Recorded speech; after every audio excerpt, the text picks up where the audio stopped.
Hello there, welcome to the Football Bloc. My name is Brandon, and today I'm going to give you my predictions for the Champions League round of 16. So if that sounds interesting, let's hop right into it.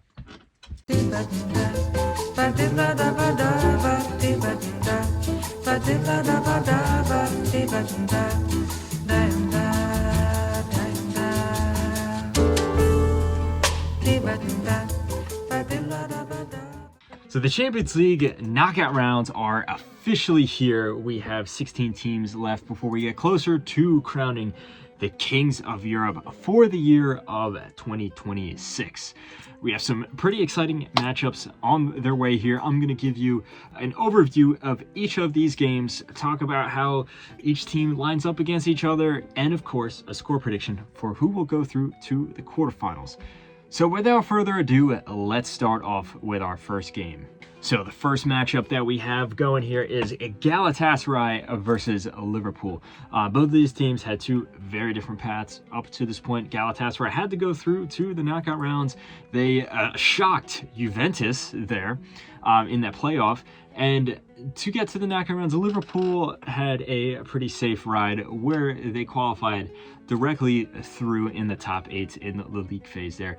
These two teams actually played each other in the league phase, where Galatasaray came away with a surprise victory, a deserved victory away at Anfield. They played pretty good, in my opinion. Galatasaray is doing fairly well in the Turkish league, but it makes sense if you look at just the amount of talent that they have on paper compared to the rest of Turkey. Liverpool, though, not doing all that well, especially if you look at their high standards. I mean, they are the defending champions of the Premier League. It does not look like it's possible for them to defend their title, realistically speaking, at this point of the season. They started off okay in terms of results, and then they trailed off heavily. Looks like they're stabilizing now, but at the moment, it seems like they're saving their best performances for the Champions League. They are not impervious. They have some visible weaknesses here. And I think a big part of that is just the massive personnel changes where they have a bunch of new guys coming in. There's a lot of new signings. But I think that they'll come out on top on this particular matchup. I think that they will have a comfortable victory over the course of these two legs here. And the reason why is, yes, of course, there's a talent gap, things like that, but I think that this Galatasaray team is a little overrated. That might be a hot take there, considering that they shocked Juventus, and a lot of people are putting a lot of expectations on this team. But I think Galatasaray kind of got a little lucky with some referee decisions against Juventus. More so, I think Juventus kind of just imploded. Their team is not very good. They're still adjusting to Spalletti coming in, and Galatasaray kind of just exploited that. They were able to benefit from all that chaos going on behind the scenes, leading them to this point. I don't think that they're going to be a pushover or anything like that, but over the course of two legs here, Liverpool have more than enough to go through. I think they're much more of a solid team. Therefore, I'm going to say that Liverpool win 5-2 on aggregates. Another aspect as well is you have to expect Liverpool is going to be putting all their eggs into the Champions League basket at this point. The next matchup we're going to look at is a very interesting one. We have Newcastle versus Barcelona. This is on the other side of the bracket here. This is another pair of teams that actually played each other in the group phase there. In that case, at St. James Park, Barcelona came out 2-1 winners, pair of goals from Marcus Rashford there. Very good performance from him, but a very close game overall. And I think that this matchup here is going to be very similar to that game there. Newcastle had to go through to the playoffs to get to this point where they went up against Qarabag. They utterly annihilated Qarabag to get to this point. Very good performance there. Barcelona had an escape job where they were very inconsistent at the early parts of this group league phase, where they were beating up the smaller teams, but then when they play a bigger team, they wouldn't pull up with the result there. But in the last 2 games, they were able to get the results that they needed, where they were able to sneak into the top 8 and directly qualify for the knockout rounds. In terms of their domestic form, Newcastle is going through a really rough time. At the moment of this recording this video, they are 11th in the Premier League. They also have some pretty serious games, or had some serious games in their other cup competitions. And it's not that surprising when you look at this team. They're a very good team, but they're just not used to this amount of pressure having to play in Europe, as well as all these other tournaments here, and being expected to finish high in the Premier League. On paper, it's a very good squad, but it's not deep enough. It's not set up to compete on all fronts, not yet at least, because they do have that Saudi buyout money. They are investing heavily into this team. Barcelona, on the other hand, just came off a wonderful year last year where they won the domestic double. This year, it's not as consistent, it's not as impervious, you have to say. I mean, I feel a big part of their success last year was just the shock of this super aggressive, high press, high line system. Now a lot of teams are figuring out how to counter it, how to get past it, especially the bigger teams that are very tactically aware. So as a result, Barcelona is still very good, but they're not at the height that they were last year.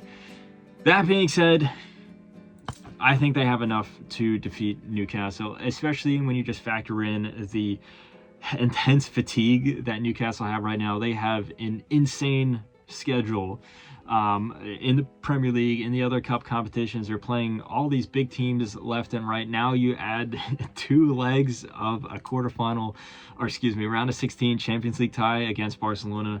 I don't think that they'll have enough, even if it looks likely that they're going to be focusing more so on the Champions League than their other tournaments there. And also, Barcelona does have it in them where they have faltered against some of the teams that they're expected to win. And there's also this whole chaos of the presidential election for the Barcelona president going on in the background. All that aside, I do think Barcelona is going to come out on top. It's still going to be close, like that one game in the group league phase was. So I'm going to say 4-2 on aggregate is the final score there. Next up, we have another interesting matchup. We have Atletico Madrid versus Tottenham Hotspur. Atletico Madrid had to go through to the playoffs to get through this round. They defeated Club Brugge there. The first leg was a little shaky, but Atletico Madrid came through with a very heavy victory and an overall good performance in the course of those 2 legs there. Versus Tottenham, surprisingly, finished in the top 8. They were 4th in the table. And the reason that's surprising, because, on the face of it, you're like, okay, the Europa League champions, they're a Premier League team, they have a lot of money. It's not that surprising. But if you look at their current form right now, they are flirting with relegation in the Premier League. They are playing some awful, awful football. I would say this is the worst Tottenham team I've ever seen. And, I'm not that old of a guy, so I'm sure that there's been worse teams in the past. But this one in particular is not good. So the fact that they were able to make it into the top 8 of the Champions League, let alone in the top 4, is crazy. You have to say, though, they did have a pretty easy schedule compared to some of the other top teams here. In terms of Atletico Madrid's domestic form, it's very up and down. And the reason for that is this is a moment of transition for Atletico Madrid. They have new owners. They're spending a lot of money into this team. And Diego Simeone has decided to fully embark on a tactical switch up here. No longer is he playing this super pragmatic, very defensive style. He is now trying to play a more attacking style of play. And you can see that in the players that he's brought in and also the players that he's let out. Of course, there's going to be some growing pains, and Atletico Madrid has been super inconsistent this season. All you need to do is look at last month. They defeated Barcelona 4-0, wiped them off the pitch. And in their very next game, they lost 3-0 to Rayo Vallecano. So you never know what you're going to expect with this Atletico Madrid team. But I do think that they have more than enough in them to defeat Tottenham. Atletico Madrid, despite the fact that they're not super consistent, they have an extremely high ceiling, which they have reached on numerous occasions this season. Versus Tottenham, at least in the Champions League, has not really been tested. They had the one game against PSG, and in that game they conceded 6 goals. So I think that this should be a pretty easy win for Atletico Madrid over the course of the 2 legs. They'll concede some goals, sure, but I do think this will be fairly comfortable for them. I'm going to say 7-2 on aggregate for Atletico Madrid. Now let's look on to the next match on the other side of the bracket. We have Atalanta versus Bayern Munich. Atalanta had a very admirable run to this point of the Champions League. It was very tough for them in the league phase. They had to go through the playoffs, and they played Borussia Dortmund. They actually lost the first leg 2-0, and then they had a spirited comeback in the second leg there, taking it all the way to extra time, where they came out on top at the end of the day. The way they played in that second leg, was very impressive. And especially when you consider that this team has lost some of their most integral parts recently. Obviously, Gasperini left and Palladino came in. And he seems to be carrying on the mantle. Atalanta is still very good under Palladino. They seem to be playing a very similar style.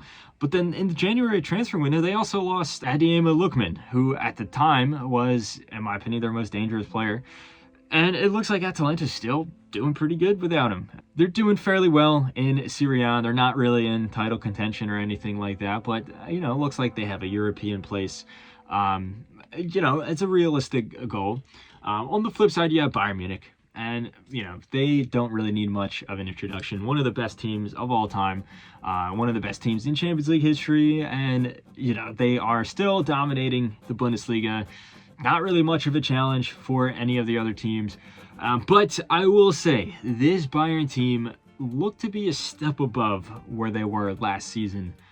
Or the season before that. I'm not the biggest fan of Vincent Kompany, or at the very least, I'm not fully convinced as for him and his managerial prowess. But if you just look at the attacking output that Bayern Munich have been putting up, the numbers between that front line in particular, you look at Harry Kane, you look at Elise, you look at Luis Diaz, this is a pretty scary team, and they're solid all around. In fact, I would say that you can make a really good argument they are the best team in the world. It's really between them and maybe Arsenal at this point.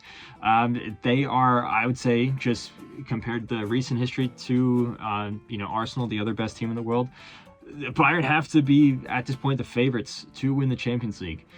And while Atalanta are not pushovers by any stretch of the imagination, they're still a very good team. I think there's only one winner here, and that's Bayern Munich. I don't think that Atalanta is going to get completely torn to shreds, but Bayern is just that much better of a team. They're a whole step above them. So I'm going to say 4-1 on aggregate for Bayern Munich there. On to the next matchup, we have Bayer Leverkusen versus Arsenal. Bayer Leverkusen had to go through to the playoffs. They defeated Olympiacos in a very narrow tie there to qualify for the knockout rounds here. Arsenal, on the other hand, finished top of the group league phase and went straight through to the round of 16 here. Bayer Leverkusen is a team that is you have to say, they're a shell of their former selves. No longer is this the team that sweep the Bundesliga in 2024. That wondrous team with Xabi Alonso, Florian Wirtz, and Frimpong, and all these other guys, Granit Xhaka. Almost all the integral pieces of that team has left. Most importantly, of course, Xabi Alonso. This season, they started off in terrible fashion, where they had Erik ten Hag, and he got fired only a few games into the season. It has seemed that they have stabilized, but of course, they're nowhere near the Bundesliga title. And in this competition here, it's been good. They've had some good results, but nothing too special. Compare that to Arsenal. Like I said just a few minutes prior, there's a good argument that they are the absolute best team in the world. They're top of the Premier League table now. There's a good chance that they'll win. Of course, the title race is still going on. It's a pretty tight title race. But this Arsenal team overall, very solid at the back, probably the best defense in the world, but overall, just very solid. Very hard to beat, very hard to break down. They don't really score a ton of goals on that consistent of a basis, but they do just enough to get the win in all these games. It's not always pretty, but they're very, very solid. When you look at these two teams, like I said, with a few of these other matchups here, there's only one clear winner. It has to be Arsenal. I don't think that they're going to blow Bayer Leverkusen out of the water. They're just not that type of team. But I don't think that their win is ever going to be in doubt. I'm going to say 3-0 to Arsenal on aggregate there. Next matchup, and this is a good one. We have PSG versus Chelsea. A replay of the Club World Cup final, which is really interesting. PSG and Chelsea also in the past have had some pretty interesting matchups together. Not the most recent past. You have to go back a few seasons, but they've had some good games against each other. PSG are the defending champions of the Champions League. They lit up the world stage last year, scored some phenomenal goals, crushed some teams along the way, and won this competition in emphatic style. In fact, they completed a treble as well. They're one of the few teams to have completed that feat. This season, it has not been as smooth for them. They're still a phenomenal team. They can still switch it on at any moment, but they look to be a step behind from where they used to be. And you can say, it's hangover from how good they were playing last year. The players are just getting kind of tired, a little bit of fatigue. Similarly, like I said with Barcelona, you can also say that their style has just kind of been found out a little bit. But you can never count them out. Just with the talent that they have on the field, the guys that they can bring on, it's insane. So you can never count them out. But Chelsea is going to be a tricky opponent for them. Chelsea are reigning Conference League champions. They're also reigning world champions after beating PSG in that Club World Cup final there. And this is I would say it's a bit of a topsy-turvy Chelsea team where you don't really know what you're going to expect. They often win the games that they're not expected to win, and then they falter in the games that they are expected to win. They had a good season last year. It looked like Enzo Maresca was building upon something. That carried over into the summer with the Club World Cup victory and in the beginning of this season, but a few results didn't go the way of Maresca, and he got let go of. Now we have Rosenier. I hope I'm pronouncing that right. It's a bit of a different style in terms of the personnel, I would say, just the personnel he's using. It's not a complete switch up. But he has studied the ship. I'm not fully sold on him yet. I actually was a big fan of Maresca. I thought he did some great things for Chelsea. It wasn't perfect, but overall I thought he was a huge positive impact on Chelsea. But you know how Chelsea is with this chop and change with managers. We saw it with Pochettino beforehand. We saw it with Graham Potter, Thomas Tuchel. This new ownership likes to rotate managers pretty frequently. When you look at these two teams here, I have a hot take. I think that if Enzo Maresca was still in charge of Chelsea, I would back them to go through. I think that he would be able to exploit the frailties, the slight frailties, but frailties nonetheless, that exist within this PSG team, as we saw on plain display in the Club World Cup final, where simply put, Enzo Maresca outcoached Luis Enrique. The way he put Reece James in the midfield there, the way that they just funneled the attack through the center with Cole Palmer and João Pedro, and how defensively strong they were, where they shut down PSG's winners. It was a masterclass, a tactical masterclass to see. Will Rosenier be able to pull up with something different, something similar in result, though? I don't know. I think it's a little too early to say. And with a team like PSG, you have to be perfect If you want to beat a team like this, you have to be perfect. As we saw with Monaco in the last round, where PSG had to go through in the playoffs, Monaco played great at times, but they didn't batten down the hatches. They gave PSG way too many chances. At the end of the day, even though it was close, PSG still scored 5 goals against them. I think we're in for something similar here, where it's going to be a high-scoring game. It's not going to be super one-sided, but at the end of the day, I think PSG are going to go through. I'm going to say maybe 5-3 on aggregate there. Now we're on to our last 2 matchups, and we have this interesting matchup here between Bodo Glimt and Sporting. Bodo Glimt is the surprise team this time around. They had some impressive victories in the end of the group league phase. 2 wins over Man City and Atletico Madrid, which saw them sneak into the playoffs, and they went up against Inter Milan, and credit to them, they outplayed Inter Milan on both occasions, comfortably beating them, comfortably eliminating them, taking out last season's finalists before we even get to the round 16 where they are here right now. It's a bit of a weird situation they have going on where, you know, they're from Norway. So if you look at the weather, as a result of the way that their season's formatted, the only tournament they're playing right now is the Champions League, which allows them to focus solely on that one particular opponent that they have. This is also a very well put together team. While yes, the talent is not up there, it's not like these names fly off the paper when you read them, but they know each other well. It's a very well drilled unit, and they work together really well. Compare that to Sporting. It's been, I would say, a pretty good season for them. They qualified through automatically. They had some good wins. You have to say, though, that they did have an easy schedule compared to some of the other teams in the Champions League there. Right now, they are behind Porto in the Primeira Liga. There is a title race going on. It remains to be seen if they can really get ahead over Porto. I think realistically speaking, it's probably going to be Porto that wraps up the Premier League there.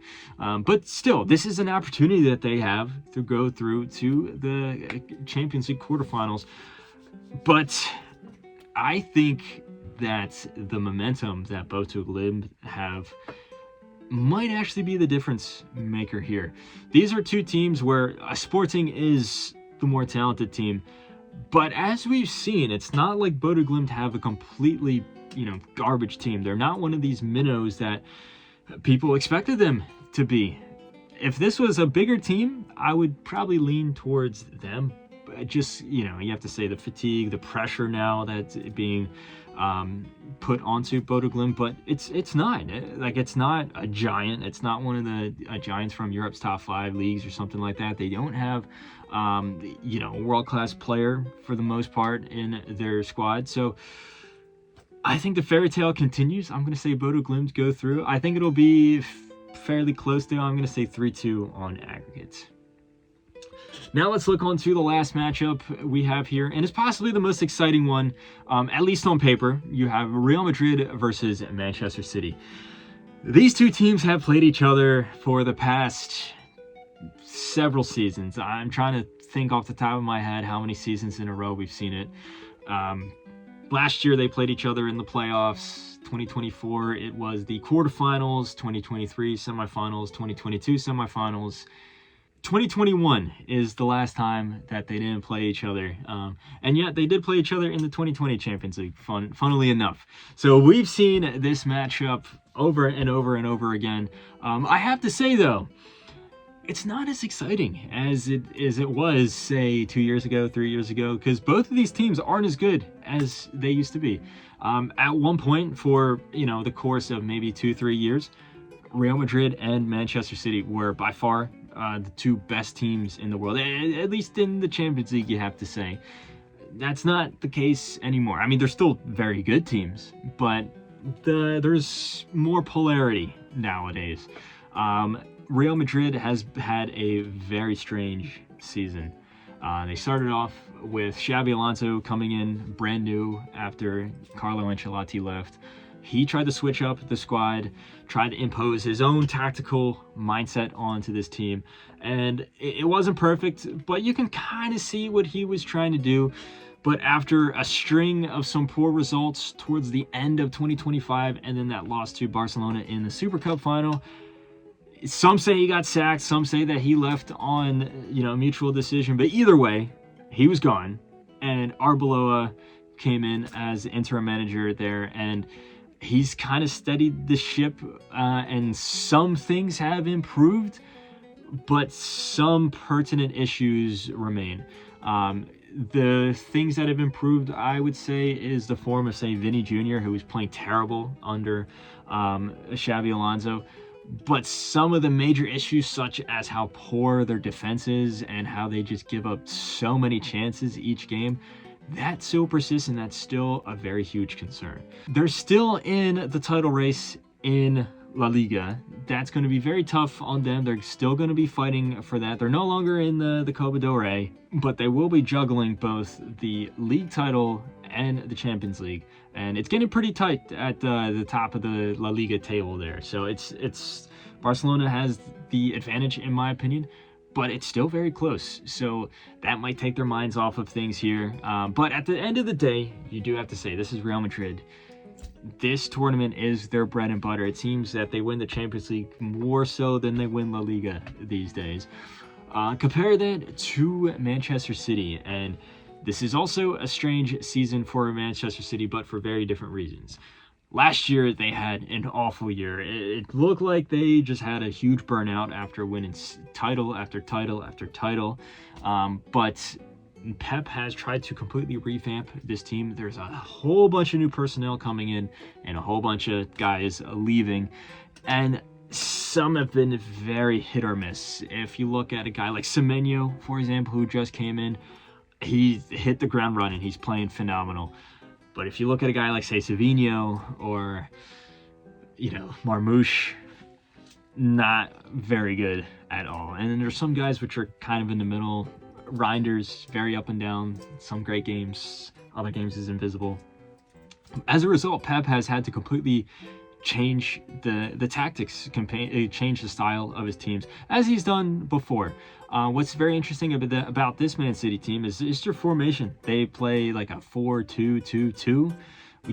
We haven't really seen any Pep team operate like that, but there are some benefits to it. It looks like this system is built to get the best out of Erling Haaland, and at least for the first half of the season, that worked perfectly, where Haaland was scoring tons and tons of goals. But at the same time, this Man City team is nowhere near as ruthless as they used to be. They can fumble at some big moments. They have lost some pretty serious games here, as we've seen in this Champions League already.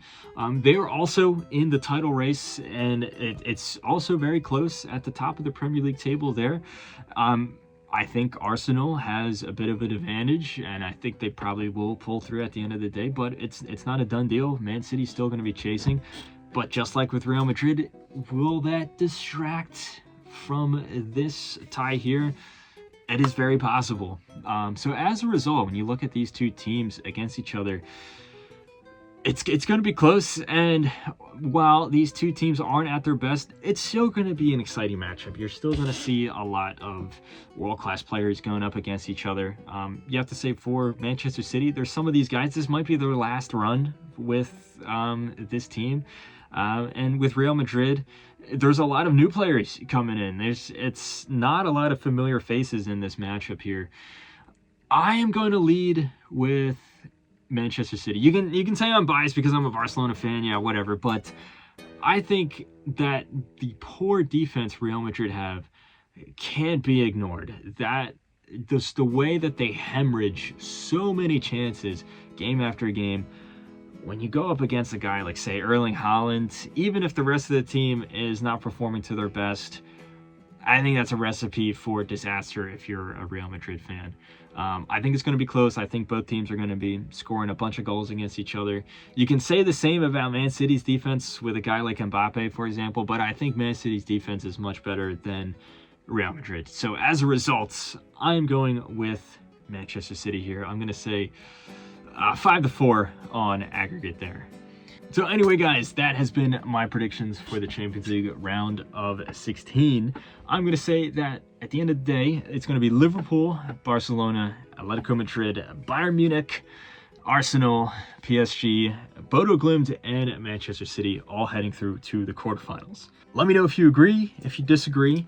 Let me know all your thoughts in the comment section below. Don't forget to like and subscribe. Share this video with a friend. But anyway, guys, my name is Brandon. This has been the Football Bloc, and I hope you have a nice rest of your night.